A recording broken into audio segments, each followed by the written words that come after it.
भारतानं नाकाबंदी केल्यानंतर पाकिस्तानचा तिळपापड, शिमला करार रद्द करण्याचा इशारा, भारतीय विमानांसाठी पाकिस्तानची हवाई हद्द बंद, भारतासोबतचा व्यापारही स्थगित।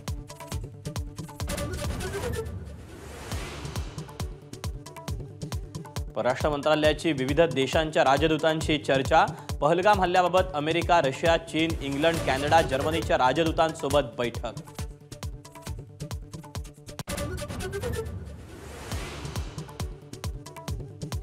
केंद्रीय गृहमंत्री अमित शाह आणि परराष्ट्र मंत्री एस जयशंकर यांनी घेतली राष्ट्रपती मुर्मू यांची भेट, पहलगाममधील हल्ल्यानंतर पाकिस्तान विरोधात घेतलेल्या निर्णयांची माहिती राष्ट्रपतींना कळवली।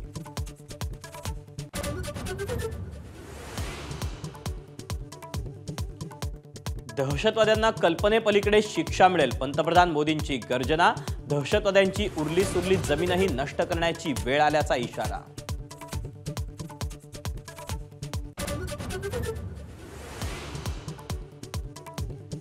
नौदलाची INS सुरत युद्धनौका सज्ज, जमिनीवर आणि हवेत मारा करण्याची क्षेपणास्त्र चाचणी यशस्वी, तर विक्रांत युद्धनौकेवर फायटर जेट आणि अटॅक हेलिकॉप्टर तैनात।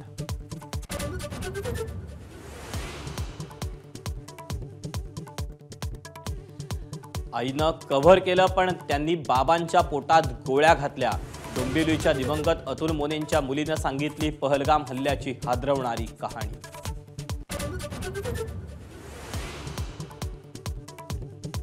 डोक्यावर गोप्रो कॅमेरा लावून आलेल्या दहशतवाद्यांनी डोळ्यासमोर बाबांना गोळी मारली, संजय लेलेंच्या मुलानं सांगितला मन सुन्न करणारा अनुभव।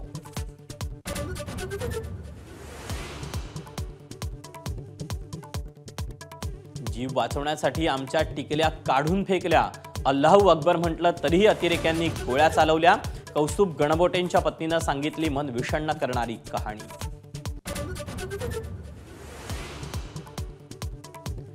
काश्मीरमध्ये अडकलेले 183 पर्यटक मुंबईत परतायला सुरुवात, एअर इंडिया आणि इंडिगोच्या विशेष विमानाचं नियोजन, पहिलं विमान दाखल।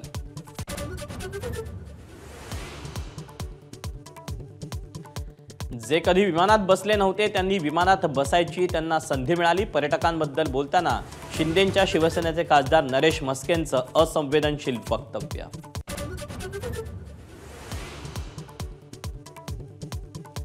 पाकिस्तानच्या उच्चायुक्तालयामध्ये केक कापून कसलं सेलिब्रेशन, कर्मचारी केक घेऊन जात असतानाचा व्हिडिओ व्हायरल।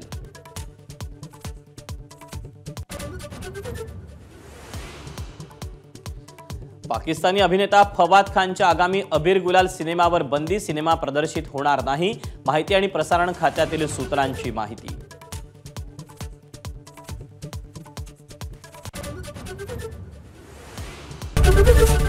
ABP माझा, उघडा डोळे बघा नीट।